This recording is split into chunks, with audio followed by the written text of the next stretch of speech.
ডান। ওকে, আমরা শুরু করি না?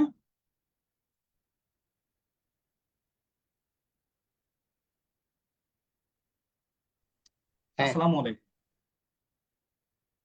পরবর্তী স্পেশাল বিসিএস এর জন্য আমরা যে প্ল্যানগুলো নিয়েছি, যে ক্লাসগুলো আমরা শুরু করছি তারই অংশ হিসেবে আজকের আমাদের অ্যানাটমি সলভ ক্লাস। এবং অ্যানাটমি সলভ ক্লাস এটা হচ্ছে 48 বিসিএস এ যে অ্যানাটমির প্রশ্নগুলো পড়ছে সেগুলো নিয়ে আমি খুব সংক্ষেপে আলোচনা করব।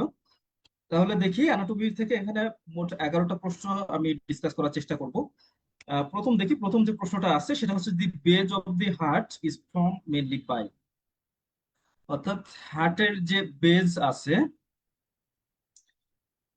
বেজ অফ দি হার্ট, এটা কি দ্বারা ফর্ম হয়? ঠিক আছে, তারপরে এই প্রশ্নটা দেখে আমাদের যেটা মনে হচ্ছে যে এটা তুলনামূলকভাবে একেবারে এক কথায় প্রশ্ন মতো। ঠিক আছে, তাহলে এটা সম্পর্কে জানার আগে আমরা তাহলে দেখি যে আসলে হার্ট সম্পর্কে একেবারে স্বাভাবিকভাবে যে কথাগুলো বলা যায়।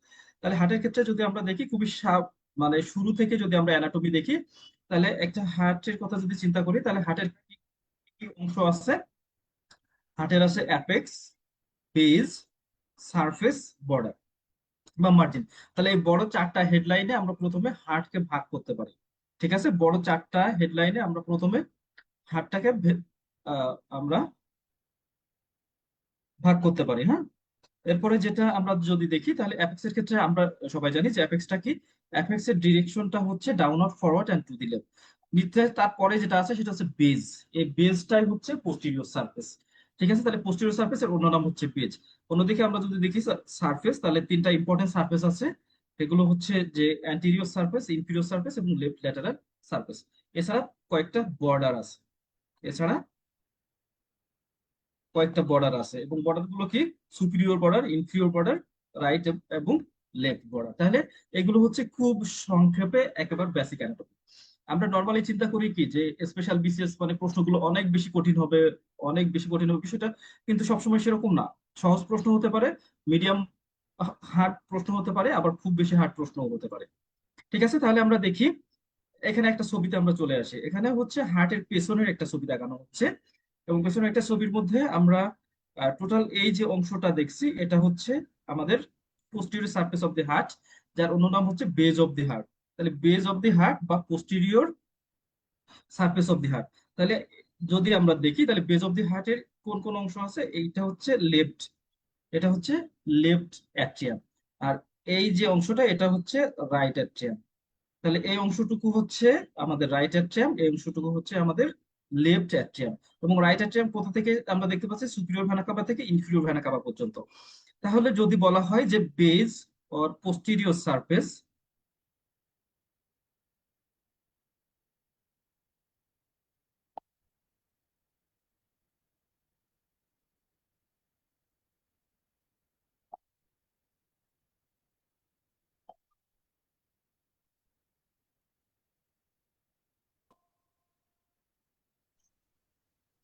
আচ্ছা তাহলে আমরা যেটা বলছিলাম যে বেজ অর পোস্টেরিয়র সারফেস যদি আমরা দেখি ছবিতে,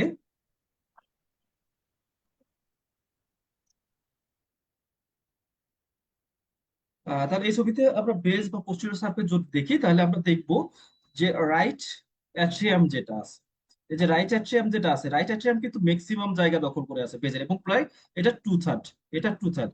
এবং সরি, লেফট অ্যাট্রিয়াম যেটা আছে এটা প্রায় টু থার্ড জায়গা দখল করে আছে। এবং রাইট অ্যাট্রিয়াম যেটা সেটা হচ্ছে ওয়ান থার্ড জায়গা দখল করে আছে।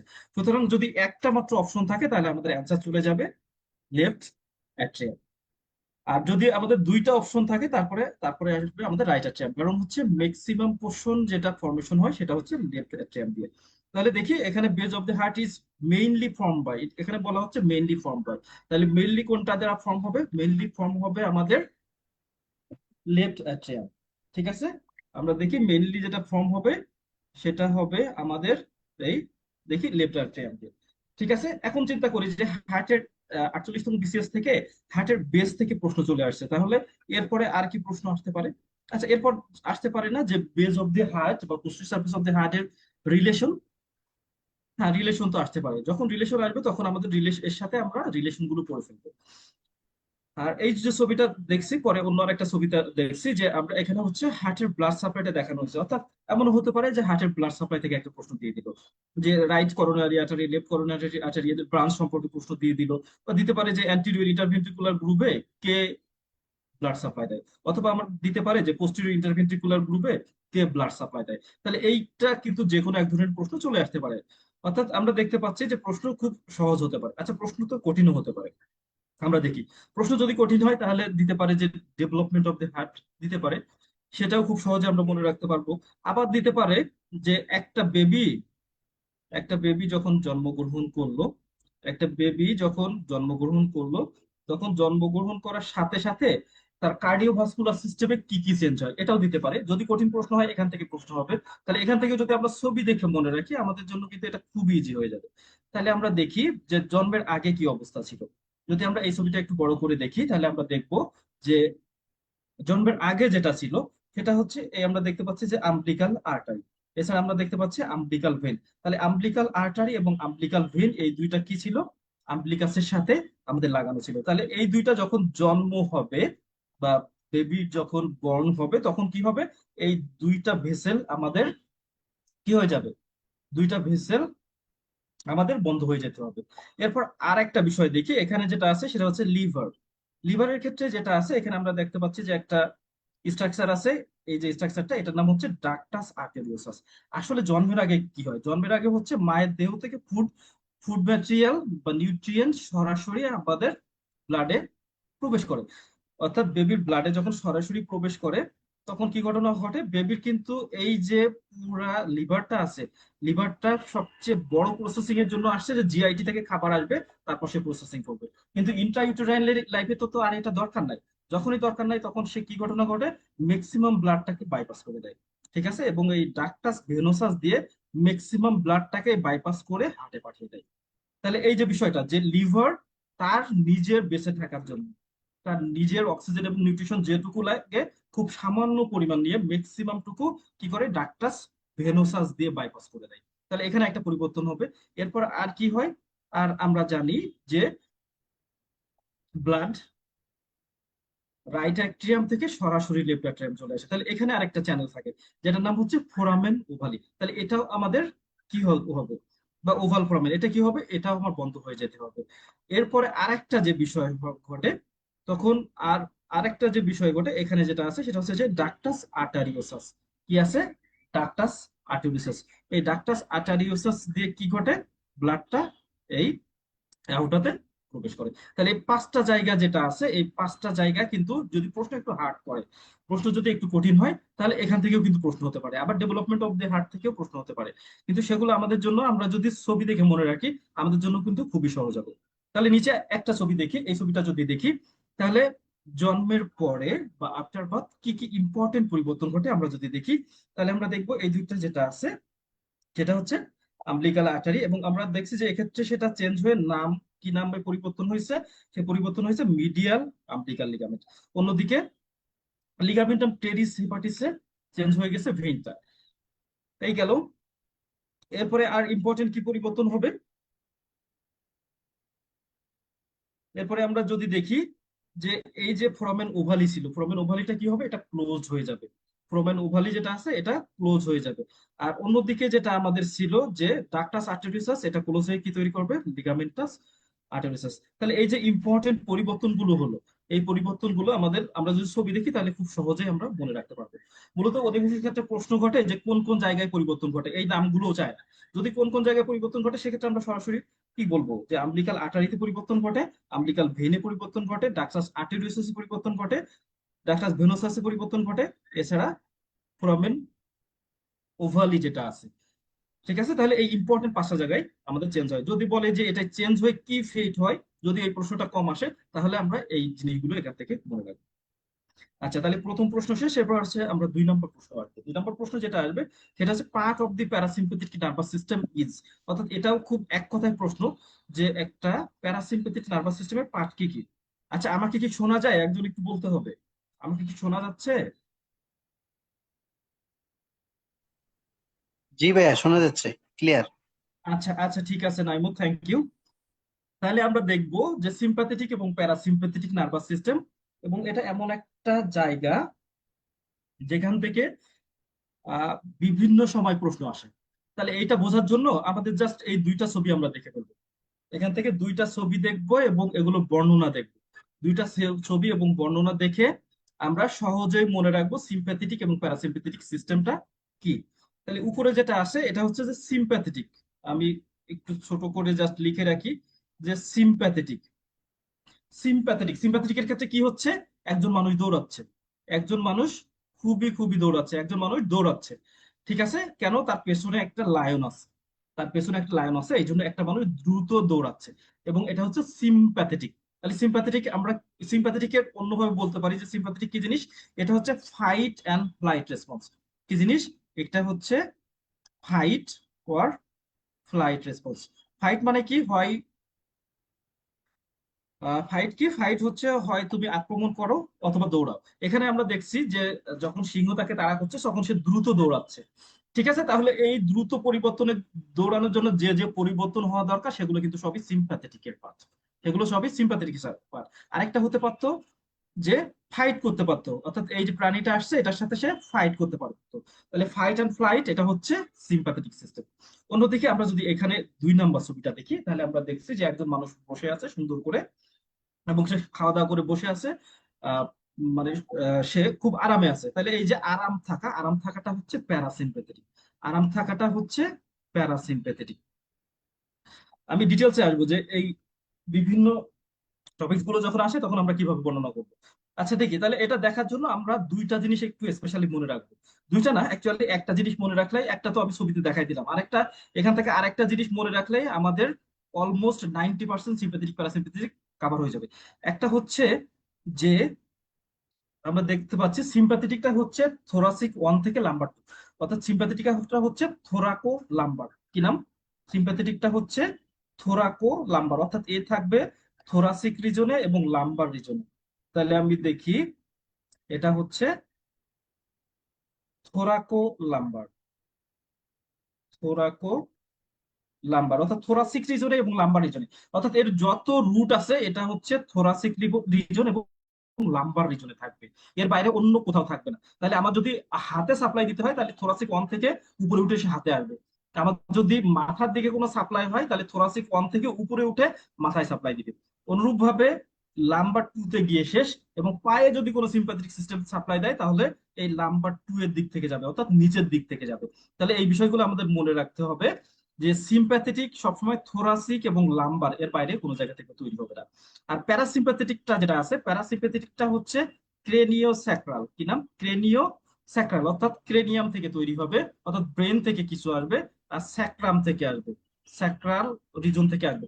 এই দুইটার বাইরে কোনো প্যারাসিম্প্যাথেটিক নাই। সুতরাং প্যারাসিম্প্যাথেটিক স্যাক্রাল রিজনে আছে। আমার যদি থোরাসিক রিজনে কোনো সাপ্লাই দিতে হয় তাহলে হয় ক্রেনিয়াম থেকে আসতে হবে অথবা স্যাক্রাম থেকে, স্যাক্রাল এরিয়া থেকে যেতে হবে। তাহলে এই অরিজিনটা আমরা মনে রাখবো, এই অরিজিনটা মনে রাখবো। আর এখানে দুইটা ছবি আমরা মনে রাখবো, তাহলে সিম্প্যাথেটিক প্যারাসিম্প্যাথেটিক অলমোস্ট আমাদের শেষ হয়ে যাবে। এরপর আমরা যদি এই ছবিতে দেখি, আমরা চোখের ক্ষেত্রে দেখি, চোখের ক্ষেত্রে পিউপিল। আমি যখন দৌড়াচ্ছি তখন কি আমার বেশি লাইট দরকার হবে নাকি কম লাইট দরকার হবে? এখানে এখানে জাস্ট সিম্প্যাথেটিক প্যারাসিম্প্যাথেটিক কয়েকটা জিনিস আমরা একটু দেখবো। ঠিক আছে, খুবই সংক্ষেপে দেখে ফেলবো, তাহলে অন্য অর্গানের ক্ষেত্রে আমরা খুব সহজে সবকিছু মুখস্থ করে ফেলতে পারবো। তাহলে দেখি চোখের ক্ষেত্রে যদি দেখি, যখন আমরা দৌড়াচ্ছি, অর্থাৎ প্রথম ছবি যদি দেখি, অর্থাৎ একটা লায়ন হচ্ছে পেছনে ধাপ হচ্ছে, একজন মানুষ দৌড়াচ্ছে। এই সময় চোখের মধ্যে আমাদের আলো বেশি দরকার নাকি কম দরকার, অর্থাৎ চারপাশের পরিবেশ আমার বেশি দেখা দরকার নাকি কম দেখা দরকার? বেশি দেখা দরকার। সেক্ষেত্রে তাহলে পিপিল কি হবে? পিপিলটাকে বড় হতে হবে, সহজ কথায় পিপিল বড় হতে হবে।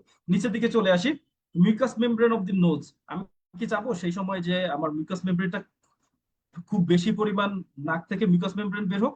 এটা আমি কখনোই চাইবো না। সিম্প্যাথেটিকের সময় আমি চাবো না যে আমার নাকটা কোনোভাবে বন্ধ হয়ে যাক। অন্যভাবে আমরা যদি দেখি যে সাবলিঙ্গুয়াল গ্ল্যান্ড বা সাবম্যান্ডিবুলার গ্ল্যান্ড, যেগুলো হচ্ছে খাবারের সাথে রিলেটেড, যে খাইলে বাড়ে, তাহলে এই সময় আমি যে সময় দৌড়াচ্ছি আমি কি কোনোভাবেই চাবো যে এগুলো বাড়ুক? না, তাহলে এটা অটোমেটিক কমে যাবে। অনুভবে হার্টের কথা চিন্তা করি, হার্টের পাম্প এই সময় বেশি দরকার নাকি কম দরকার? আমার প্রচুর পরিমাণ আমার দৌড়াতে হচ্ছে, আমার ওয়ার্কলোড বেশি, সেক্ষেত্রে হার্টকে অবশ্যই বেশি বেশি পরিমাণ কাজ করতে হবে। আর প্যারাসিম্পেথেটিকের ক্ষেত্রে কিন্তু সবই উল্টা হয়ে যাবে, জাস্ট প্যারাসিম্পেথেটিকের ক্ষেত্রে উল্টা। আচ্ছা আমি ট্রাকিয়া চিন্তা করি, ট্রাকিয়ার ডায়ামিটার এই সময় কি কম থাকা দরকার নাকি বেশি থাকা দরকার? কি করবো আমি যখন দৌড়াচ্ছি? বা আমাকে কি পেছন থেকে কেউ ধাওয়া দিচ্ছে, তখন আমার কি দরকার, ট্র্যাকের ডায়ামিটারটা বড় হওয়া দরকার, কারণ তখন আমার বেশি বেশি বাতাস নেওয়া দরকার।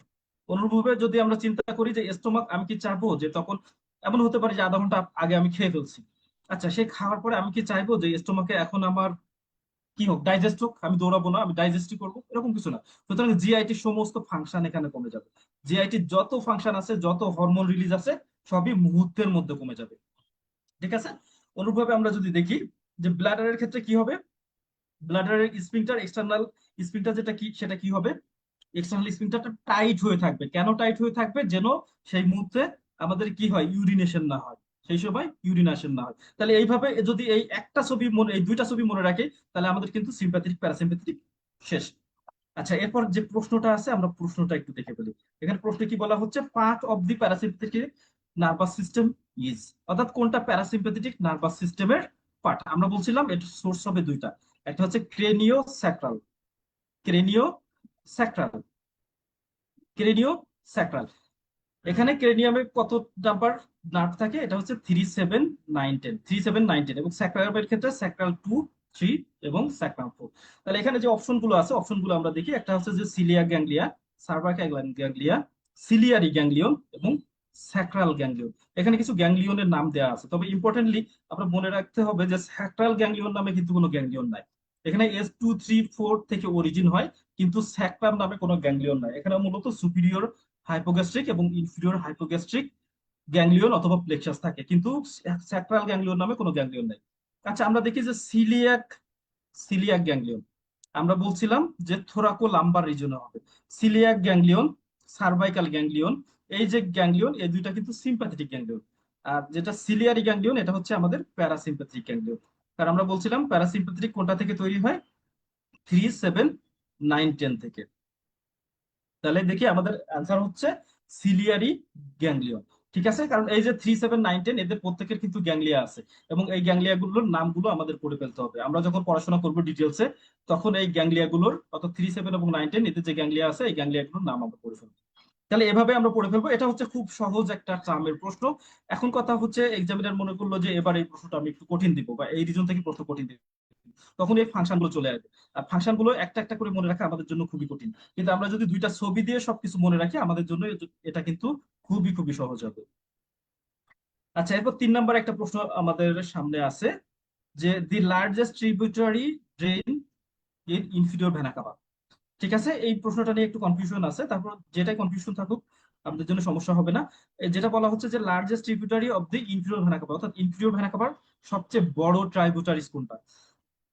এটা দেখতে গেলে প্রথমে আমরা ইনফিরিয়র ভেনা কাভাটা দেখব, তারপর আমরা আস্তে আস্তে ধীরে ধীরে যাবো যে ইনফিরিয়র ভেনা কাভা কোথায় কি হচ্ছে। তাহলে দেখি, এখানে 3টা ছবি আছে, 3টা ছবির মধ্যে আমার মনে হয় এই ছবিটা আমরা প্রথম দেখি। ঠিক আছে, এই ছবিটার মধ্যে আমরা দেখছি যে ইনফিরিয়র ভেনা কাভা, যেটা রাইট এবং লেফট সাইডে, right common iliac vessel vein এবং লেফট কমন আইলিয়াক ভেইন মিলে ইনফিরিয়র ভেনা কাভা তৈরি করে, এবং এটা হচ্ছে lumber 5 vertebral level. Vertebral level কত, এই লেভেল কিন্তু পরীক্ষার সময় লাগতে পারে, লাম্বার 5 ভার্টিব্রাল লেভেল। তারপরে কি করে, অ্যাসেন্ড করে, অ্যাসেন্ড করে, অ্যাসেন্ড করে কি করে, লিভার থেকে হেপাটিক ভেন নেয়, নিয়ে ফাইনালি ডায়াফ্রাম পিয়ার্স করে, এখানে আবার সে থোরাসিক 8 লেভেলে পিয়ার্স করে রাইট অ্যাট্রিয়ামকে ওপেন করে। তাহলে এই যে যাত্রাপথ আছে, যাত্রাপথে শুরু কোথায়, যাত্রাপথে শুরু হচ্ছে লাম্বার 4, যাত্রাপথের শেষ কোথায়, এটা হচ্ছে থোরাসিক 8। এই দুইটা ল্যান্ডমার্ক আমাদের জানতে হবে। এছাড়া আমরা জানবো যে ট্রাইবিউটারিজ গুলো কি কি।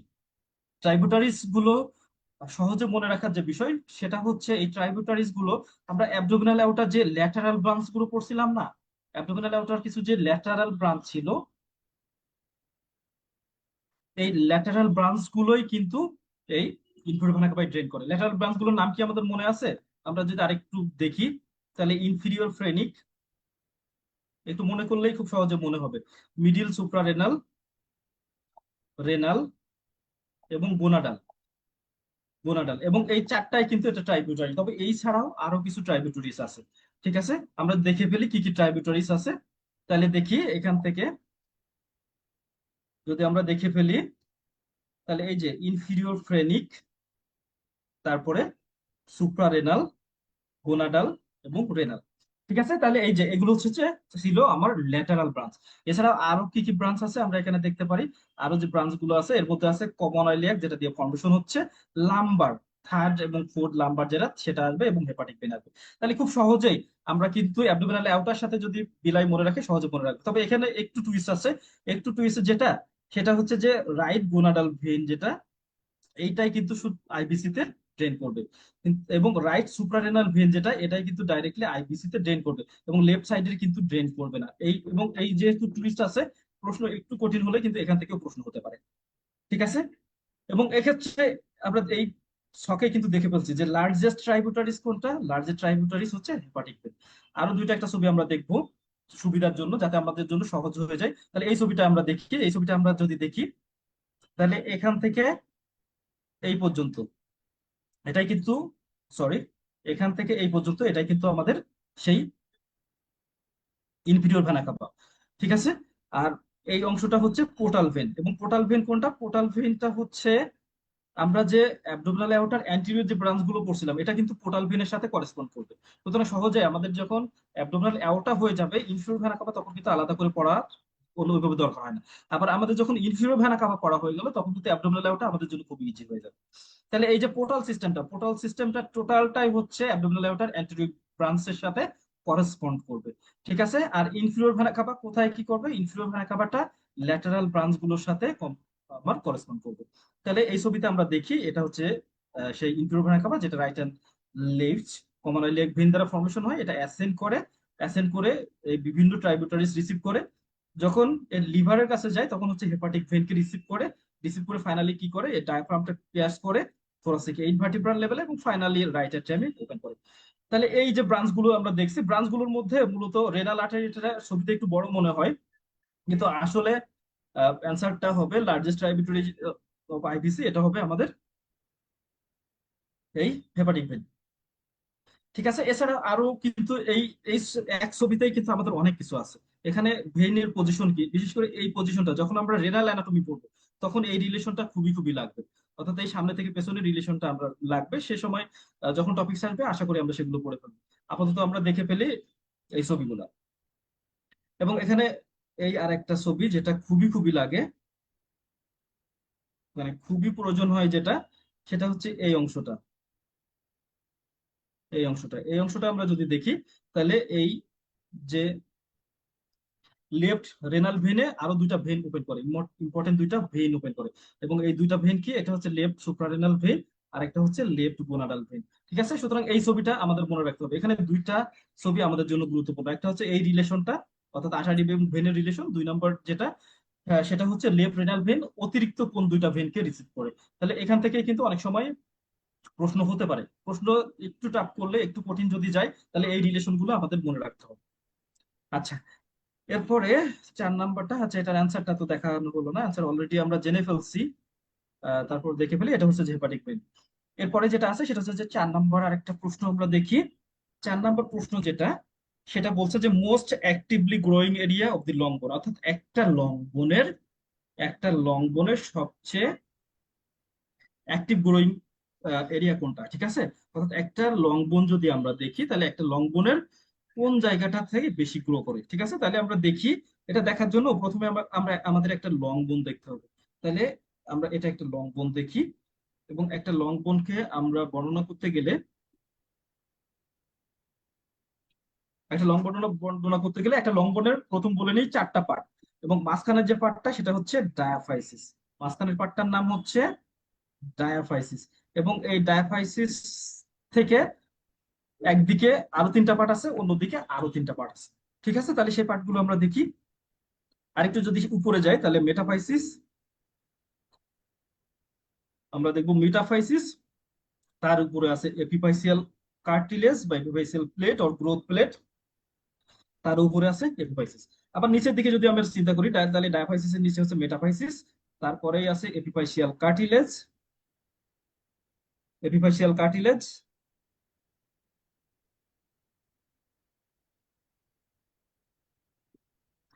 আচ্ছা দেখি, এপিফাইসিয়াল প্লেট বা এপিফাইসিয়াল কার্টিলেজ বা গ্রোথ প্লেট, এবং তারপরে আমার আছে এপিফাইসিস। তাহলে এই হচ্ছে আমাদের একটা লং বোনের 4টা পার্ট। যে কোনো দিক দিয়ে যদি আমরা যাই তাহলে মাঝখানে থাকবে এই ডায়াফাইসিস, এবং তার দুই পাশে 3টা করে এরিয়া থাকবে।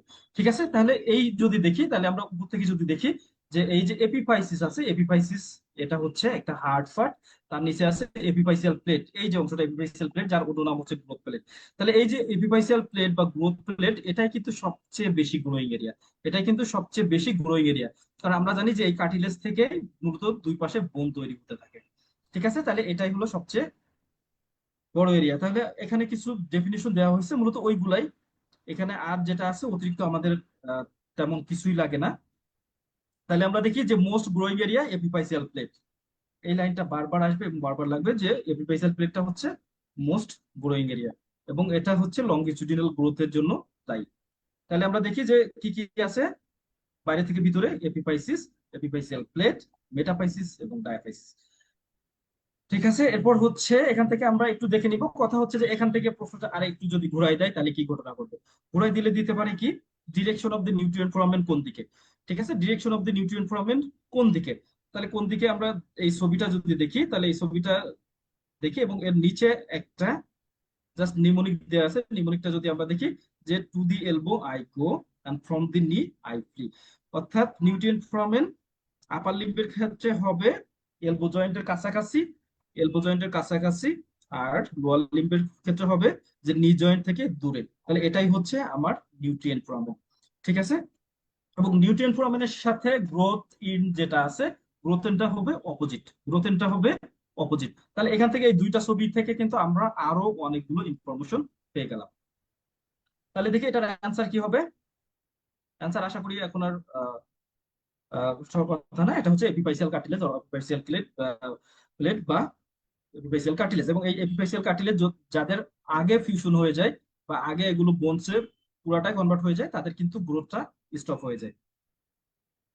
আচ্ছা, এরপর আরেকটা দেখবো যে কার্পাল টানেল কনসিস্ট অফ, আসলে এই প্রশ্নটা হবে কার্পাল, কার্পাল টানেল কন্টেন্ট, হ্যাঁ, কনসিস্ট অফ না, এটা হচ্ছে কার্পাল টানেল কন্টেন্ট, কারণ কার্পাল টানেল ফর্মেশন হয় মূলত কার্পাল বোন এবং ফ্লেক্সো রেটিনাকুলাম দিয়ে। ঠিক আছে, তাহলে প্রথমে আমাদের জানতে হবে কার্পাল টানেলটা কি, হ্যাঁ? আচ্ছা, এটা হবে কন্টেন্ট, কন্টেন্ট। আচ্ছা, তাহলে হচ্ছে কার্পাল টানেল কন্টেন্ট অফ বা কন্টেন্ট অফ কার্পাল টানেল কি হবে এটা আমাদের জানতে হবে। প্রথমে আমরা জানবো যে কার্পাল টানেল কি। ঠিক আছে, কার্পাল টানেল কি এটা জানতে গেলে আমাদের প্রথম জানতে হবে যে কার্পাল বোন, এটা আমরা সবাই জানি যে আমাদের আহ, দুই সারিতে চারটা চারটা আটটা কার্পাল বোন আছে, এবং সেই কার্পাল বোনের উপরে একটা ফ্লেক্সোর রেটিনাকুলাম থাকে, এবং এই ফ্লেক্সোর রেটিনাকুলাম দিয়েই মূলত টানেল গঠন হয়। অর্থাৎ আমরা এই ছবিটা যদি দেখি, এটা একটা হাতের ছবি, হ্যাঁ, এবং এই হাতের ছবিতে আমরা দেখতে পাচ্ছি যে এই এরিয়া মূলত কার্পাল বোনের এরিয়া, এবং আমরা আরো দেখছি যে এই এরিয়াতে এটা হচ্ছে কার্পাল বোনের এরিয়া, হ্যাঁ। এবং আমরা দেখছি যে কার্পাল বোনের উপরে উপরে একটা ব্রিজের মতো ফাইব্রাস কানেকটিভ টিস্যু আছে।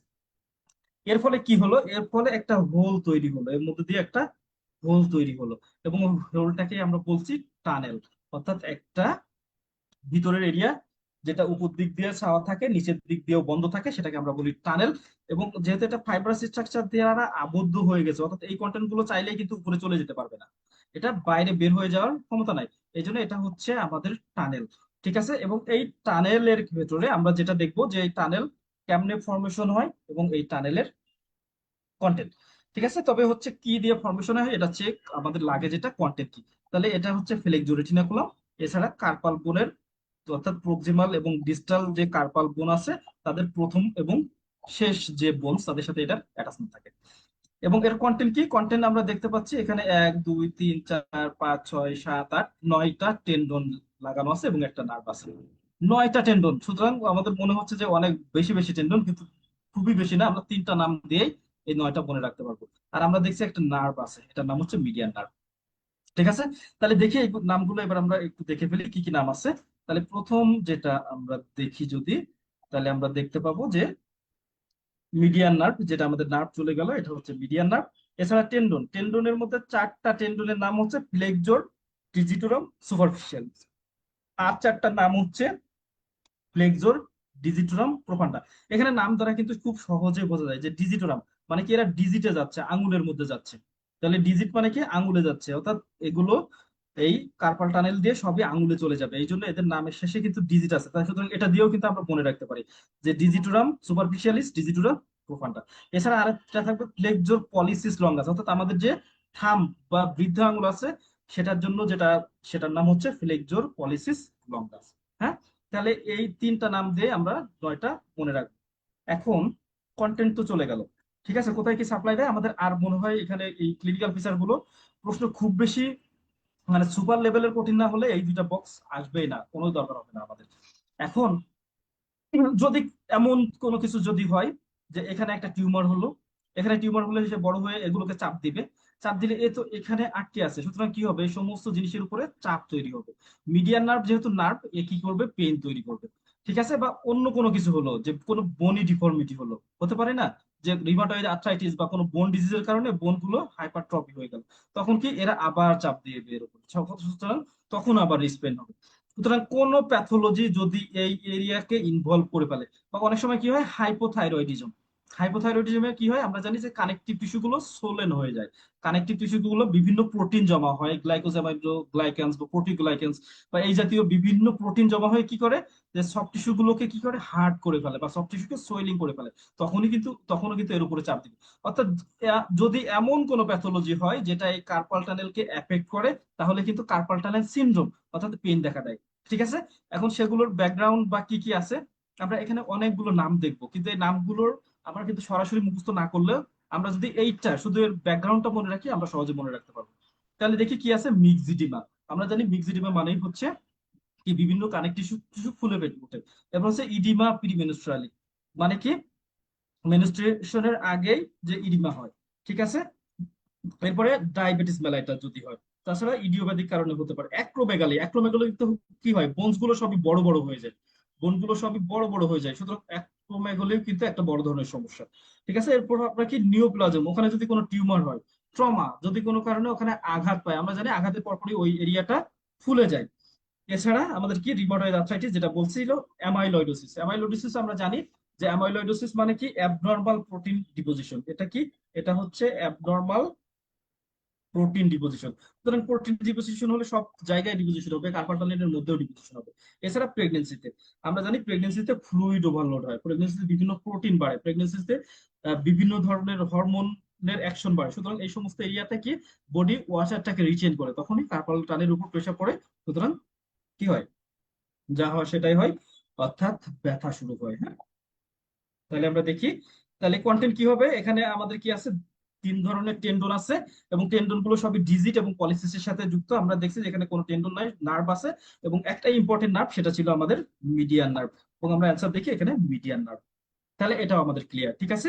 তাহলে পাঁচটা প্রশ্ন শেষ, এরপর হচ্ছে আমরা 6 নম্বর প্রশ্নে যাব। 6 নম্বর প্রশ্ন যেটা আছে সেটা হচ্ছে যে which one is derived from the mesoderm, কোন জিনিসটা মেজোডাম থেকে তৈরি হয়, ঠিক আছে। আমরা জানি যে আমাদের বডি সমস্ত টিস্যু তিনটা ইম্পর্টেন্ট এরিয়া থেকে তৈরি হয়, সেটা হচ্ছে একটোডাম, মেজোডাম এবং এন্ডোডাম। একটোডাম, মেজোডাম এবং এন্ডোডাম।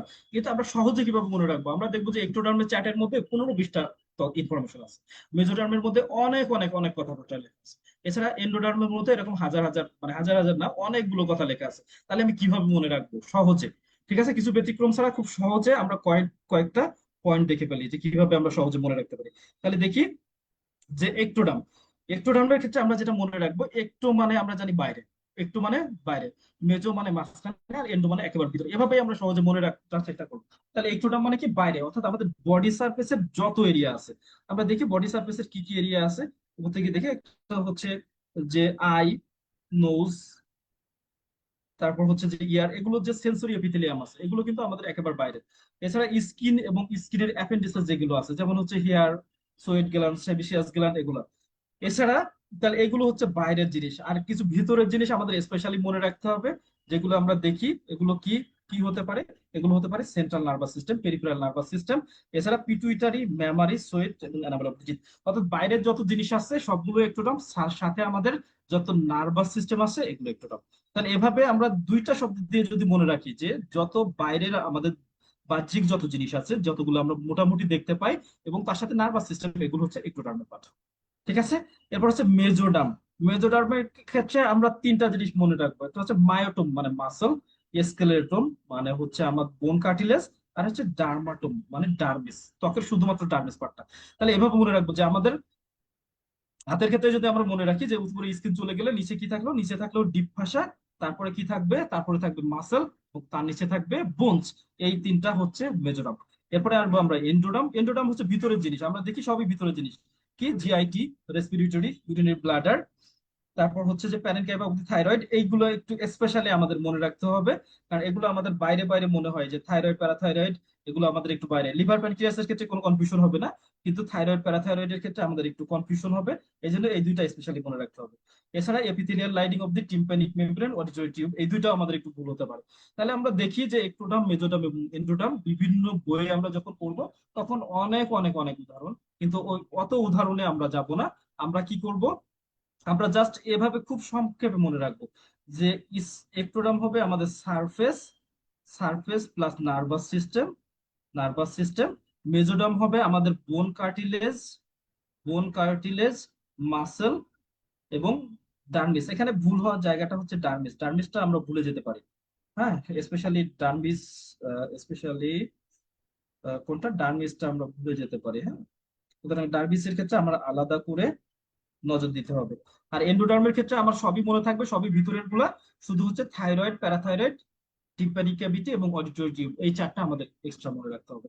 তাহলে এইভাবে যদি আমরা পড়ি তাহলে এক্টোডাম, মেজোডাম এবং এন্ডোডাম আমাদের কখনো ভুল হবে না। ঠিক আছে, এখানে কিছু গ্ল্যান্ডস যেটা আছে, জার্ম বিভিন্ন সাইড দেখানো হয়েছে। এই বক্সটা স্পেশালি আমি তৈরি, এটা সম্ভবত ডাউনলোড করা, হয়তো তৈরি করছি কিনা, এটা ডাউনলোড করা net থেকে। তাহলে আমরা দেখছি, যদি আমরা আবার এক্সাম্পল গুলো পড়ে ফেলি আমাদের জন্য খুবই সহজ। যদি দেখি যে সেন্ট্রাল নার্ভাস সিস্টেম, অন্যান্য নার্ভাস সিস্টেম, তারপর সেন্সরি এপিথেলিয়াম যেগুলো বাইরে থেকে দেখা যায়, চোখ, আই এবং নোজ। এছাড়া হচ্ছে এপিডার্মিস অফ দি স্কিন, তারপর sweat salivary gland, sweat sebaceous gland breast. এছাড়া পিটুইটারি গ্ল্যান্ড যেটা নার্ভাস সিস্টেমের part, enamel of the teeth এবং অ্যাড্রিনাল মেডুলা। তাহলে এইগুলো পড়লাম মেজোডাম। অর্থাৎ এই ছবিগুলো দেখলে এখন কিন্তু আমাদের জন্য আর অত বেশি কষ্ট না, অর্থাৎ ওই বক্সটা যদি আমরা একটু বুঝতে পারি এবং এক্সেপশন গুলো আমরা যদি মনে রাখতে পারি তাহলে এটা কিন্তু আমাদের জন্য কঠিন কিছু হবে না। তাহলে আমাদের আনসার কি হবে, তাহলে হুইচ অন ডেরাইভ ফ্রম মেজোডাম, এখানে আমরা প্রথমে দেখতে পাচ্ছি মাসল, তাহলে এটা হবে আমাদের মাসল। আচ্ছা, এরপর 7 নম্বর প্রশ্ন আমরা দেখবো, 6 নম্বর প্রশ্ন পর্যন্ত আমাদের শেষ। আহ এখানে হচ্ছে ইম্পর্টেন্ট থিওরি গুলো আলাদা করে দিয়ে দিচ্ছে, আমি একটু দাগাই দিই। সেটা হচ্ছে এক্টোডাম, নার্ভাস সিস্টেম এবং স্কিন, মেজোডাম মাসল, বোন, ব্লাড, কিডনি, এন্ডোডামের ক্ষেত্রে গাট টিউব, রেসপিরেটরি। অর্থাৎ এভাবে যদি তিনটা তিনটা পয়েন্ট আমরা মনে রাখি তাহলে আমাদের এখান থেকে কোনো প্রশ্ন মিস হবে না আসলে, এবং এখান থেকে বারবার প্রশ্ন থাকে। সবচেয়ে বড় বিষয় হচ্ছে আহ হিস্টোলজির এই অংশ থেকে এক্টোডাম, মেজোডাম, এন্ডোডাম, এখান থেকে কিন্তু ঘুরে ফিরে প্রশ্ন থাকে, বা এপিথেলিয়াম যেগুলো আছে বা গ্ল্যান্ড থেকে মোটামুটি প্রশ্ন থাকে। আচ্ছা, এরপর 7 নম্বর আরেকটা প্রশ্ন আমরা দেখবো। 7 নম্বর প্রশ্ন যেটা, সেটা হচ্ছে structural and functional unit of the lungs. এটা আমাদের সবারই জানা, এটা আমার মনে হয় মানে কাউকে আলাদা করে বলার দরকার নেই, এটা হচ্ছে অ্যালভিউলাস, সেটা আমরা সবাই জানি। কিন্তু এখান থেকে আমরা অতিরিক্ত আর কি পড়তে পারি, অর্থাৎ এখান থেকে অ্যাডিশনাল কি কি প্রশ্ন আসতে পারে। তাহলে প্রথমে আমরা সিকোয়েন্সটা দেখে ফেলবো যে উপর থেকে নিচ পর্যন্ত একটা ব্রোঙ্কিয়াল ট্রির পার্ট কি কি, যেটা আমাদের আগেই পড়া, আমরা আবার পড়ে ফেলবো, যেমন ট্রাকিয়া, মেন ব্রোঙ্কাই, সেকেন্ডারি বা লোবার, টার্সিয়ারি অর সেগমেন্টাল। এছাড়া আস্তে আস্তে ফাইনালি আস্তে আস্তে আমাদের অ্যালভিউলাই। কিন্তু আমাদের যেটা গুরুত্বপূর্ণ সেটা হচ্ছে অ্যালভিউলাসের ব্লাড ভেসেল গুলো কিভাবে থাকে। এখানে আমরা যদি দেখি তাহলে অ্যালভিউলাই গুলো একটার পর একটা সাজানো থাকে এবং তার বিভিন্ন পর্যায়ে বিভিন্ন ব্লাড ভেসেল গুলো থাকে। ঠিক আছে, এবং 3 নম্বর ছবিটা সবচেয়ে বেশি গুরুত্বপূর্ণ, যে এটা হচ্ছে ব্রঙ্কোপালমোনারি ইউনিট, এবং এক্ষেত্রে আমরা যদি দেখি যে এই প্রত্যেক এটা কিন্তু এক একটা আমার কি অ্যালভিউলাই, এবং প্রত্যেক অ্যালভিউলাইয়ের নিজস্ব নিজস্ব পালমোনারি এরিয়া আছে, নিজস্ব পালমোনারি ভেসেল গুলো কিন্তু রয়ে গেছে, পালমোনারি ভেসেল গুলো আছে, এবং তার পালমোনারি ভেসেল গুলো আছে, এবং তার যে পালমোনারি স্মল যে ডাক্ট আছে সেগুলো আছে, এবং এই রিলেশনটা আমাদের কিন্তু লাগবে। এই ছবিটা মাঝে মাঝে আসে, এবং প্রশ্ন যদি খুবই হার্ড হয় তাহলে এখান থেকে অনেক সময় প্রশ্ন দিতে পারে, যদিও এত কঠিন প্রশ্ন নর্মালি হয় না। আচ্ছা, তাহলে এই প্রশ্ন 7 নম্বর প্রশ্ন নিয়ে আর কোনো ঝামেলা থাকার দরকার নাই, আমরা চলে আসি 8 নম্বর। 8 নম্বরটা কি বলছে, largest gland of human body, যেটাও অনেক আগে থেকে পড়া এবং খুব সহজ হিসেবেই এটা আমরা পড়ে আসছি, দেখে আসছি সবসময়। যে সবচেয়ে বড় গ্ল্যান্ড কোনটা, যেটা আমাদের মেডিকেল অ্যাডমিশন টেস্ট থেকেই আমরা জানি যে সবচেয়ে বড় গ্ল্যান্ড যেটা, সেটার নাম হচ্ছে লিভার, সেটা হচ্ছে লিভার। তাহলে দেখি, যেহেতু গ্ল্যান্ড থেকে প্রশ্ন আসছে, গ্ল্যান্ড থেকে আর কি কি আসতে পারে আমরা একটু দেখবো। ঠিক আছে, তাহলে প্রথমে আমরা দেখবো যে গ্ল্যান্ড কি জিনিস। গ্ল্যান্ড হলো একটা special type of epithelial cell. সুতরাং যত গ্ল্যান্ড সবগুলো কিন্তু এপিথেলিয়াল সেল। তাহলে গ্ল্যান্ড কি জিনিস? গ্ল্যান্ড হলো একটা special type of the epithelial cell. এটা এপিথেলিয়াল সেল, যেটা হচ্ছে স্পেশাল। স্পেশাল কেন? এপিথেলিয়াল এগুলো মডিফাইড হয়ে বিভিন্ন ধরনের সিক্রেশন তৈরি করে। এবং আমরা দেখি যে গ্ল্যান্ড দুই ধরনের, একটা হচ্ছে এক্সোক্রাইন আর একটা এন্ডোক্রাইন। বেসিক ডিফারেন্স কি?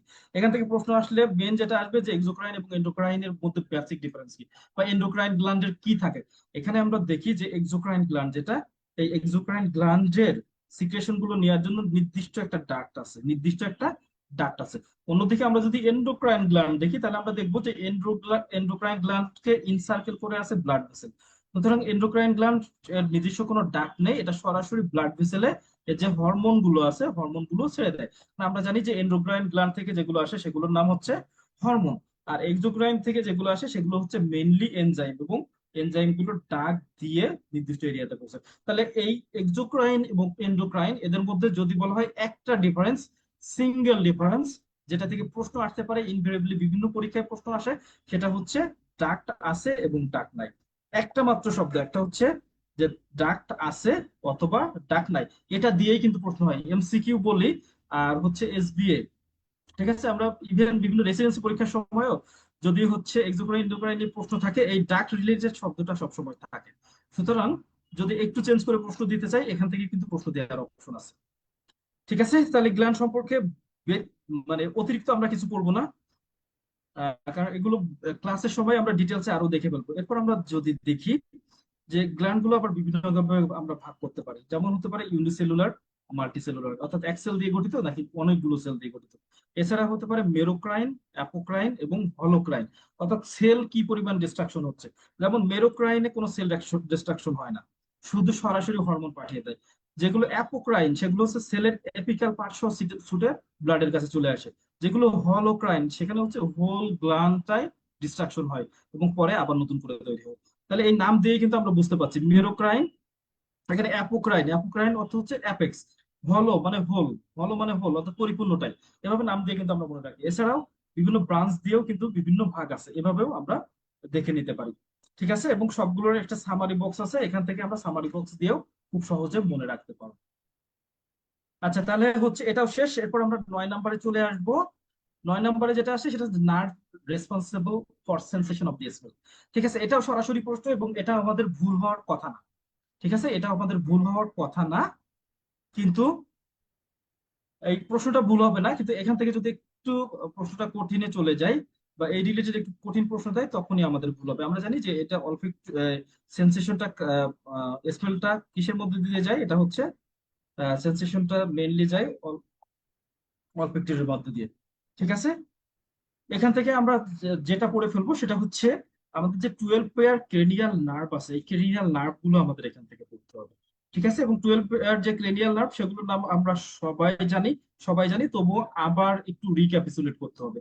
আরেকটা বিষয় সেটা হচ্ছে এই যে সহজ প্রশ্নগুলো আছে, এই সহজ প্রশ্নগুলো আমাদের কোনোভাবে ভুল করা যাবে না, এখানে কিন্তু কোনো ভুলের অপশন নেই। তাহলে আমরা দেখি যে ক্রেনিয়াল নার্ভ যে 12 পেয়ার আছে, আমরা নাম সবাই জানি, অলফ্যাক্টরি থেকে শুরু করে কি পর্যন্ত আছে, অলফ্যাক্টরি থেকে শুরু করে হাইপোগ্লোসাল পর্যন্ত আছে। তাহলে এগুলো সবই আমরা পড়ে ফেলবো।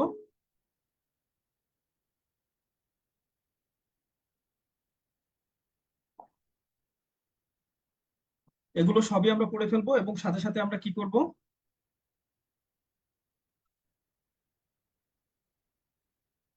এগুলো সবই পড়ে ফেলবো। স্পেশালি আমরা দেখবো যে কোনগুলো সেন্সরি, কোনগুলো মোটর এবং কোনগুলো মিক্সড, কোনগুলো সেন্সরি, কোনগুলো মোটর এবং কোনগুলো মিক্স, এগুলো কিন্তু আমার এখান থেকে লাগবে। তাহলে কি কি সেন্সরি আছে, কি কি মোটর আছে এবং কি কি মিক্সড, এই শব্দগুলো আমরা পড়ে ফেলবো। এছাড়া আমরা অরিজিন পড়বো, যে মিড ব্রেন থেকে কোনগুলো আসে, পন্স থেকে কোনগুলো আসে, মেডুলা থেকে, এবং ফোর ব্রেন থেকে কোনগুলো আসে। ঠিক আছে, এছাড়া স্পেশাল অ্যাকশন যেগুলো আছে, যদি প্রশ্ন কঠিন হয় তাহলে কিন্তু অ্যাকশন থেকে প্রশ্ন দিবে, ফাংশন থেকে প্রশ্ন দিবে। তাহলে আমরা দেখি ফাংশন গুলো আমরা খুবই খুবই সহজে মনে রাখতে পারবো। প্রথম হচ্ছে অলফ্যাক্টরি স্মেল, অপটিক ভিশন, এটা নিয়ে আমাদের কোনো কনফিউশন নেই। এরপর যেটা আসে সেটা হচ্ছে 3, 4, 6, এরা এই তিনটা চোখে চলে যায়, এই তিনটা চোখে চলে যায়।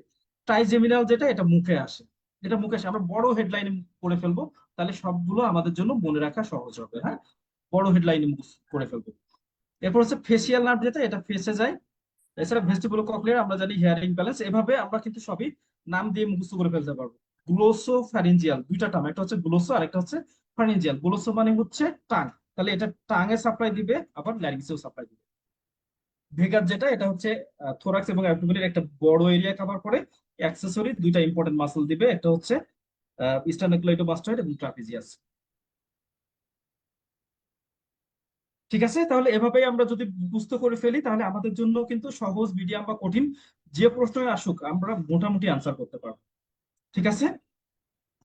আচ্ছা, এরপর 10 নম্বরে একটা প্রশ্ন আছে, সেটা হচ্ছে যে lining epithelium, lining of the urinary tract, যেখান থেকে বারবার প্রশ্ন হয়, অর্থাৎ স্পেশাল বিসিএস থাকলেই এই লাইনিং এপিথেলিয়াম, এক্সোডাম মেজোডাম এন্ডোডাম থেকে প্রশ্ন মোরললেস থাকেই। ঠিক আছে, মোরললেস এই প্রশ্নগুলো থাকে। তাহলে lining epithelium of the urinary tract, এগুলো আমরা লাইনিং গুলো একটু দেখে ফেলবো। আমরা জানি যে lining epithelium of the urinary tract সেটা আমাদের অলমোস্ট সবারই মুখস্থ, এই জন্য আমি অ্যান্সারটা দেখাই দিই। অ্যান্সারটা হচ্ছে আমাদের ট্রানজিশনাল এপিথেলিয়াম। তাহলে আমরা দেখবো যে লাইনিং এপিথেলিয়াম গুলো কি। আহ, যদি আমরা দেখি তাহলে লাইনিং এপিথেলিয়াম এটা হচ্ছে একেবারে বাইরের লেয়ার। আমরা জানি যে গ্যাস্ট্রোইন্টেস্টাইনাল ট্রাক্ট এবং কিছু ইম্পর্টেন্ট যে স্যাক আছে, তাদের কি হয়, তাদের 4টা লেয়ার থাকে, নর্মালি 4টা লেয়ার থাকে, কারো কারো ক্ষেত্রে একটা কম থাকে, সাবমিউকোসা কম থাকে, তবে অধিকাংশ ক্ষেত্রে 4টা থাকে। এবং 4টার সবচেয়ে বাইরের লেয়ারটা হচ্ছে এপিথেলিয়াম। এবং আমরা যদি দেখি এখানে, এখানে প্রত্যেকটা এপিথেলিয়াম দেখানো হয়েছে, এবং ট্রানজিশনাল যে এপিথেলিয়াম আমরা পড়লাম এটার কিছু স্পেশাল ক্যারেক্টার আছে, এই ক্যারেক্টার গুলো আমরা শুধু চোখ বুলাই নিব। এটা হবে মাল্টিপল সেল লেয়ারে থাকবে, লার্জ ডোম শেপ থাকবে সবার উপরে, যার নাম হচ্ছে আমব্রেলা সেল, অর্থাৎ ছাতার মতো সবকিছু ঢেকে রাখবে। ঠিক আছে, কোথায় কোথায় পাবো, ইউরিনারি ট্র্যাক্টের সব জায়গায় আমরা পাবো। ইউরিনারি ট্র্যাক্টের যত জায়গা আছে, অর্থাৎ কিডনি থেকে শুরু করে একেবারে নিচ পর্যন্ত সব জায়গায় আমরা এটা পাবো। হ্যাঁ, তাহলে দেখি এই লিস্টটা আমরা দেখে ফেলি। এই লিস্টটা আমাদের মুখস্থ করে ফেলতে হবে, এবং আমরা জানি যে এই লিস্টটা মুখস্থ করা আমাদের জন্য কঠিন কিছু না। লিস্টটা কি কি আছে, স্কিনের মধ্যে কেরাটিনাইজ স্ট্রাটিফাইড, ওরাল ক্যাভিটির মধ্যে নন কেরাটিনাইজ। এই যে কেরাটিনাইজ, কেরাটিনাইজ মানে হচ্ছে ড্রাই, যেহেতু আমাদের স্কিন ড্রাই থাকে সুতরাং এটা হচ্ছে ড্রাই। আর হচ্ছে নন কেরাটিনাইজ মানে হচ্ছে সেমি ড্রাই, কখনো ড্রাই কখনো ভেজা থাকে। এবং সেক্ষেত্রে ওরাল ক্যাভিটির মধ্যে আমরা জানি যে মোটামুটি এটা ড্রাই আর ওয়েটের মাঝখানে মোটামুটি থাকে। এরপর হচ্ছে ইসোফেগাস, এটা হচ্ছে নন কেরাটিনাইজ। এবং আমরা মনে রাখবো কলামনার, যত জায়গায় সিক্রেশন অ্যাবজর্পশন আছে, এই শব্দটা আমরা মনে রাখবো, যত জায়গায় সিক্রেশন অ্যাবজর্পশন আছে ম্যাক্সিমাম জায়গায় কলামনার, ম্যাক্সিমাম জায়গায় কলামনার। আমরা এই শব্দটা যদি মনে রাখি তাহলে অনেকগুলো অপশন আমাদের পড়া লাগবে না। তাহলে আমরা দেখি স্মল ইন্টেস্টাইন, এখানে সিক্রেশন হয় অ্যাবজর্পশন হয়, তাহলে এখানে কি হবে, কলামনার থাকবে। ওর সাথে কিছু চেঞ্জ থাকবে। কলন, এখানেও কিছু সিক্রেশন হবে কিছু অ্যাবজর্পশন হবে, সুতরাং কলামনার। অ্যানাল ক্যানেল, উপরের দিকে সিক্রেশন অ্যাবজর্পশন, কলামনার। তারপর হচ্ছে অ্যানাল ক্যানেল বিলো, এটা হচ্ছে স্কিনের পার্ট, আমরা বলছি স্কিনে কি থাকে, কেরাটিনাইজ স্ট্রাটিফাইড অথবা নন কেরাটিনাইজ স্ট্রাটিফাইড। তাহলে অ্যানাল ক্যানেল যেহেতু স্কিন নিচের দিকে, স্কিনের পার্ট, এটাই চলে যাবে। গল ব্লাডার, আমরা জানি গল ব্লাডারেও সিক্রেশন হয় অ্যাবজর্পশন হয়, সুতরাং কলামনার। সুতরাং যেখানে কলামনার ম্যাক্সিমাম জায়গায় কিন্তু সিক্রেশন এবং অ্যাবজর্পশন হয়। ট্রাকিয়া, ট্রাকিয়াতেও কিন্তু সিক্রেশন হয়, এই জন্য কলামনার। ব্রোঙ্কাই, এখানেও। অন্যগুলো আমরা যদি দেখি, অ্যালভিওলাই, অ্যালভিউলাসে এক্সচেঞ্জ হয়, এক্সচেঞ্জ হয়, এক্সচেঞ্জ হয়, অ্যালভিউলাসে যেটা আছে ম্যাক্সিমামই এক্সচেঞ্জ হয়। ঠিক আছে, এই জন্য এটা স্কোয়ামাস এপিথেলিয়াম। কিডনির ক্ষেত্রে আমরা দেখি স্কোয়ামাস। প্রক্সিমাল কনভলিউটেড টিউবিউল, এখানে কলামনার, কিউবয়েডাল, কিউবয়েডাল। এবং এই যে কিউবয়েডাল, কিউবয়েডাল কিন্তু কলামনারের কাছাকাছি। কিউবয়েডাল এবং কলামনার দুইটা কিন্তু খুবই খুবই কাছাকাছি, কিউবয়েডাল এবং কলামনার খুবই কাছাকাছি। কেন কাছাকাছি, নর্মালি একটা সেল যদি কলামনার থাকে, কলামনার থাকে, যখন এটা হাইপার ফাংশনাল হয় বা ফাংশনে চলে যায় তখন কিন্তু এটা কলামনার থেকে কিউবয়েডাল হয়ে যায়, কলামনার থেকে কিউবয়েডাল হয়ে যায়। সুতরাং ফাংশন যেটা আমরা বললাম অ্যাবজর্পশন সিক্রেশন যেগুলোর সাথে রিলেশন, সেগুলোর সাথে কিন্তু কিউবয়েডালেরও একটা রিলেশন আছে। ইউরেটার, অর্থাৎ কিডনি সিস্টেমের ক্ষেত্রে আমরা সবই বলছিলাম ট্রানজিশনাল এপিথেলিয়াম। ফিমেল ভ্যাজাইনা, আমরা জানি যে এটা স্কিনের সাথে একটা রিলেশন আছে, এই জন্য নন কেরাটিনাইজ স্ট্রেটিফাইড এপিথেলিয়াম। এরপর আমরা হচ্ছে এন্ডো সার্ভিক্স, এটা হচ্ছে সার্ভিক্সে আমরা জানি বিভিন্ন ধরনের সিক্রেশন হয়, এন্ডোমেট্রিয়াম সিক্রেশন হয়, এই জন্য কলামনার। ফেলোপিয়ান টিউব সিক্রেশন হয়। ঠিক আছে, প্রত্যেকটা কলামনার সাথে কিছু স্পেশাল ক্যারেক্টার। কর্নিয়া, এটা চোখের এরিয়াতে, চোখের এরিয়াতে, এবং এটা স্কিনের কাছাকাছি, এই জন্য আমরা দেখছি নন কেরাটিনাইজ। মেজোথেলিয়াম, এটা হচ্ছে আমাদের পুরুরা, পেরিকোর্ডিয়াম এবং পেরিটোনিয়াম। আমরা জানি এখানে বিভিন্ন সাবস্টেন্স, বিভিন্ন পুলুরাতে প্লুরাল ফ্লুইড অ্যাবজর্পশন হয়, পেরিটোনিয়ামে পেরিটোনিয়াল ফ্লুইড অ্যাবজর্পশন হয়, পেরিকার্ডিয়াম পেরিকার্ডিয়াল ফ্লুইড অ্যাবজর্পশন হয়। ঠিক আছে, সুতরাং এই সমস্ত জায়গায় যদি এটা কলামনার হওয়ার কথা ছিল কিন্তু এখানে এক্সেপশন, সুতরাং একটা দুইটা যে এক্সেপশন এগুলো আমাদের আলাদা করে মনে রাখতে হবে। তবে মনে রাখতে হবে যে সমস্ত এরিয়াতে ফ্রিকশন হয় ফ্রিকশন এরিয়াতে স্কোয়ামাস বেশি থাকে, ফ্রিকশন এরিয়াতে কিন্তু স্কোয়ামাসটা বেশি থাকে। ঠিক আছে, এছাড়া ব্লাড ভেসেল সিম্পল স্কোয়ামাস। ঠিক আছে, তাহলে কিছু জিনিস যদি আমরা একটু ব্যতিক্রম মনে রাখি, বাকি সবগুলো কিন্তু আমাদের অটোমেটিক মনে থাকবে। ঠিক আছে, তাহলে এই মোটামুটি আমাদের lining epithelium of urinary bladder এটাও আমাদের শেষ। এরপরে কি, এরপর শেষ প্রশ্ন 11 নম্বর প্রশ্ন অ্যানাটমি, এটা নিয়ে আমরা আলোচনা করব। সেটা বলা হচ্ছে following layer digester contain nerve and vessel. Nerve and vessel, এখানে ছোটখাটো কিছু কথা বলবো, তার আগে আমরা দেখে আসবো যে গ্যাস্ট্রোইন্টেস্টিনাল ট্র্যাক্টে নর্মালি লেয়ার কয়টা এবং সেগুলো কি কি, যেগুলো আমাদের অলরেডি জানা, শুধু হচ্ছে রিক্যাপিচুলেট করবো। ঠিক আছে, তাহলে 4টা লেয়ার আমরা কি কি জানি, একটোডাম, সরি, মিউকোজা, সাবমিউকোজা, মাসকুলারিস মিউকোজা এবং সেরোসা, যেটাকে হচ্ছে নেমোনিক দিয়ে অনেকে এইভাবে বলতে চায় যে এমএস, এমএস। ঠিক আছে, এটা কি বলতে চাই, এমএস, এমএস, বা বাইরের দিক দিয়ে গেলে এসএম, এসএম, যেভাবে আমরা মনে রাখি। ঠিক আছে, তাহলে মিউকোজা, সাবমিউকোজা, মাসকুলারিস প্রোপ্রায়া এবং সেরোসা। এর মধ্যে আমাদের প্রশ্নটা হচ্ছে, আমাদের প্রশ্নটা কি, আমাদের প্রশ্নটা হচ্ছে আমাদের প্রশ্ন যেটা, আমাদের প্রশ্নটা হচ্ছে যে নার্ভ এবং ভেসেল কোথায় থাকবে। ঠিক আছে, আমাদের প্রশ্ন হচ্ছে যে নার্ভ এবং ব্লাড ভেসেল গুলো কোথায় থাকবে, আসলে কোথায় থাকা উচিত, কোথায় থাকা উচিত, এটা যদি আমরা চিন্তা করি যে ধরে নিই এটা একটা বিশেষ অর্গান। ঠিক আছে, যেটার একটা ভিতরের দিক আছে, একটা বাইরের দিক আছে। এখন নার্ভ এবং ব্লাড ভেসেল, আমরা যদি বলি নার্ভ এবং ব্লাড ভেসেল মোটামুটি যে কোনো এরিয়া সবচেয়ে গুরুত্বপূর্ণ জিনিস। ঠিক আছে, কারণ হাতের ক্ষেত্রে আমরা যদি চিন্তা করি, যদি কোনো কারণে হাতের ব্লাড সাপ্লাই লস হয়, হাতটা পচে যাবে, মাসল গুলো কাজ করবে না, হার্ট থাকলে কোনো লাভ নাই। সুতরাং ব্লাড ভেসেল আমার থাকতেই হবে, থাকতেই হবে, ইনট্যাক্ট থাকতে হবে, ভালো থাকতে হবে। অন্যদিকে নার্ভাস সিস্টেমের কথাও যদি চিন্তা করি, তাহলে নার্ভাস সিস্টেমও কি হবে, নার্ভাস সিস্টেমও আমাদের কি হতে হবে, খুব সুরক্ষিত থাকতে হবে। কারণ হচ্ছে হাতের যদি আল্লাহ নার্ভ, রেডিয়াল নার্ভ বা অন্য কোনো নার্ভ কেটে যায়, তাহলে আমার মাসল ডিসফাংশন হবে, অর্থাৎ আমার মাসল ভালো আছে কিন্তু মাসল কিন্তু কাজ করতে পারে। ঠিক আছে, বা ওই লিম্বটা নন ফাংশনিং হয়ে যাবে। এই জন্য আমরা কি করব, আমাদের সবচেয়ে দামি জিনিস আমরা কোথায় রাখি, ঘরের মধ্যে রাখি। তার মধ্যে আবার কি করি, আবার ড্রয়ারের মধ্যে রাখি। তারপরে আবার কি করি, তার মধ্যে ছোট একটা পাউচ বা ছোট ব্যাগের মধ্যে সুরক্ষিত অবস্থায় রেখে দিই।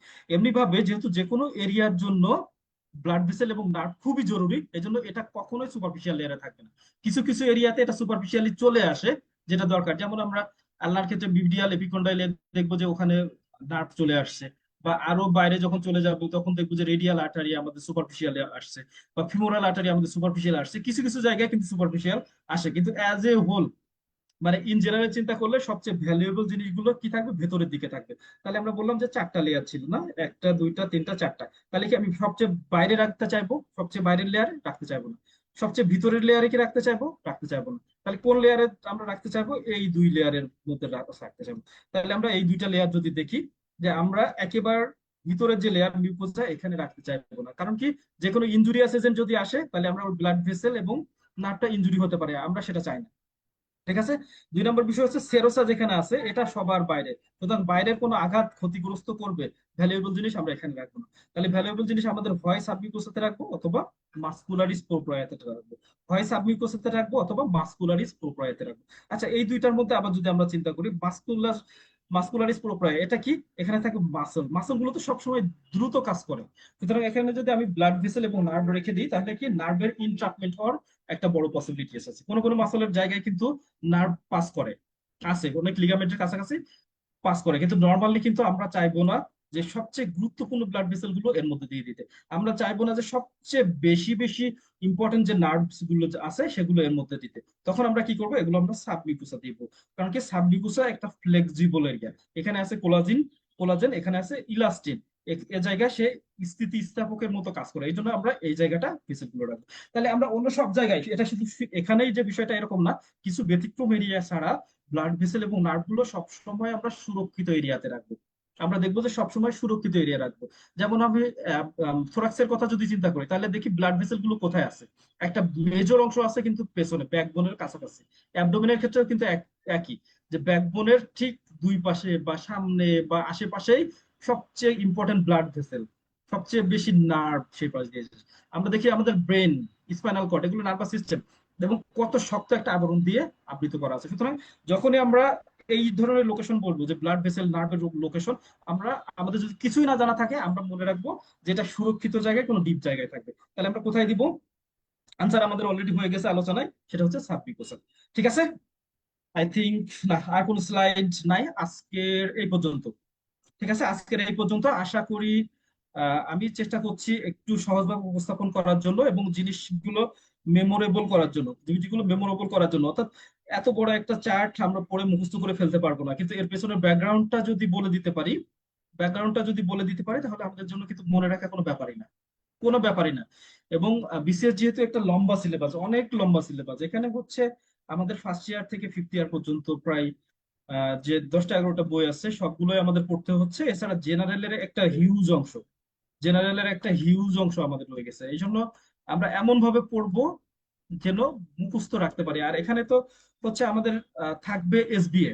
এখানে যেহেতু আমাদের থাকবে কি, আমাদের থাকবে হচ্ছে এসবিএ। এসবিএ থাকা মানে হচ্ছে আমার মনে থাকলেই হবে যে আমার 9টা কন্টেন্ট আছে, যেটা 3টা নাম। 9টা কন্টেন্ট আছে, 3টা নাম, এইটুকু মনে রাখলেই কিন্তু এখানকার সমস্ত অ্যান্সার আমাদের পক্ষে করা সম্ভব। ঠিক আছে। এবং যারা সরাসরি হুবহু মুখস্থ করে ফেলতে চায় তাদের ক্ষেত্রে তো কোনো কথাই নাই। ঠিক আছে, আরো একটা বললাম যে এখান থেকে কোথায় যাই, ডিজিটে যাবে, হয় ডিজিটে যাবে অথবা থাম্বে যাবে, যার নাম হচ্ছে পলিসিস। তাহলে এখান থেকে এক্সট্রা আমরা যদি পলিসিস এবং ডিজিট মনে রাখি তাহলে কিন্তু আমাদের হয়ে যাচ্ছে, আমাদের সব প্রশ্নের অ্যান্সার হয়ে যাচ্ছে। তাহলে এইভাবে যদি একটা দুইটা ছোটখাটো ছবি দেখতে পারি বা একটা দুইটা ছোট ট্রিক্স আমরা মনে রাখতে পারি, আমাদের জন্য প্রিপারেশনটা সহজ হবে। আর বিসিএসটা হচ্ছে একটা মানে লেগে থাকার ব্যাপার। ব্যাপারটা হচ্ছে এখানে 3 মাস, এখানে 3 মাস বা 4 মাস যে সময়টা আমরা পাই বা আরো কম বেশি সময়, যেটাই আমরা পাই না কেন, এখানে হচ্ছে কনসিস্টেন্ট থাকাটা জরুরি। যেহেতু অনেক লম্বা সিলেবাস, আমাদের কি হয়, আমরা খুব দ্রুত হতাশ হয়ে যাই, হতাশ হয়ে পড়াশোনা থেকে দূরে সরে যায়। এটা করা যাবে না। অর্থাৎ প্রতিদিন যতটুকু পড়ি আমরা অতটুকুই পড়বো, যতটুকু পারি এতটুকুই পড়লে একটা সময় আমাদের প্রিপারেশনটা কমপ্লিট হয়ে যাবে। আর হচ্ছে আপনি যখন কোচিং এর আন্ডারে থাকবেন তখন কিন্তু এটা আহ, অবশ্যই পরীক্ষার একটা নির্দিষ্ট সময় আগে সমস্ত টপিকস কভার করা হয়ে যাবে। সুতরাং আপনার সমস্ত সিলেবাস, মেডিকেল নন মেডিকেল দুইটা পার্টই খুব দ্রুত শেষ হয়ে যাবে। তো আজকে এই পর্যন্ত, সামনের দিনগুলোতে আবার দেখা হবে ইনশাল্লাহ। এই পর্যন্ত সবাই ভালো থাকবেন, সুস্থ থাকবেন, আর প্রিপারেশন নেওয়া শুরু করে দেন। যেহেতু স্পেশাল বিসিএস হবে, সেটা 2 দিন আগে হোক আর 2 দিন পরেই হোক, 1 মাস আগে হোক বা 1 মাস পরে হোক, যেদিন হোক হবে। এখন কবে হবে এটা কনফার্ম না হলেও হবে এটা নিশ্চিত। এই জন্য আমার মনে হয় যে প্রিপারেশনটা শুরু করে দেওয়া সবচেয়ে ভালো। ঠিক আছে, তা আজ এই পর্যন্ত। সবাই ভালো থাকবে, সুস্থ থাকবে, ধন্যবাদ সবাইকে।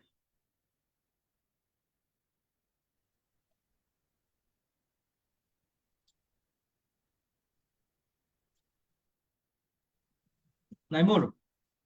হ্যাঁ, থ্যাংক ইউ ভাইয়া, থ্যাংক ইউ ভাইয়া, অনেক সুন্দর হুম। একটা সেশন আচ্ছা, অ্যারেঞ্জ কোনো করার প্রশ্ন জন্য। টশ্ন আছে কিনা, বা এখন তো প্রশ্ন মানে কোশ্চেন আনসার সেশন যেহেতু নাই, আমি আর জিজ্ঞাসা করলাম না। এবং আমি শুধু হচ্ছে আবার যে ইয়াটা ছিল, কিউ টপিকস প্রেজেন্টেশন যেটা ছিল, আমি প্রশ্নগুলো একটু ইলাবোরেট করার চেষ্টা করছি, এই হলো ব্যাপার। এছাড়াও দেখো তোমাদের হচ্ছে কমেন্ট বক্সে বা ইনবক্সের জন্য যদি কোনো প্রশ্ন থাকে, আমার রিলেটেড কোনো প্রশ্ন থাকলে সেটা আমাকে পাঠিয়ে দিও, আমি সেগুলো সেইভাবে অ্যান্সার করে দিব। আহ, জি ভাইয়া, আর আজকে জেনারেল কোশ্চেন জেনারেল আনসার যেগুলো সেশন নাই। যদি যদি কারো কোশ্চেন থাকে তাহলে আমাদের পোস্টের কমেন্টে অথবা গ্রুপে জানাইতে পারেন, আমরা অবশ্যই তরিকুল ভাইয়া ইনশাল্লাহ রিপ্লাই দেবে। থ্যাংক ইউ ভাইয়া। আচ্ছা ঠিক আছে নাইমুর, থ্যাংক ইউ। আর যারা অংশগ্রহণ করছে সবাইকে ধন্যবাদ। সবার জন্য শুভকামনা থাকলো। সালাম আলাইকুম।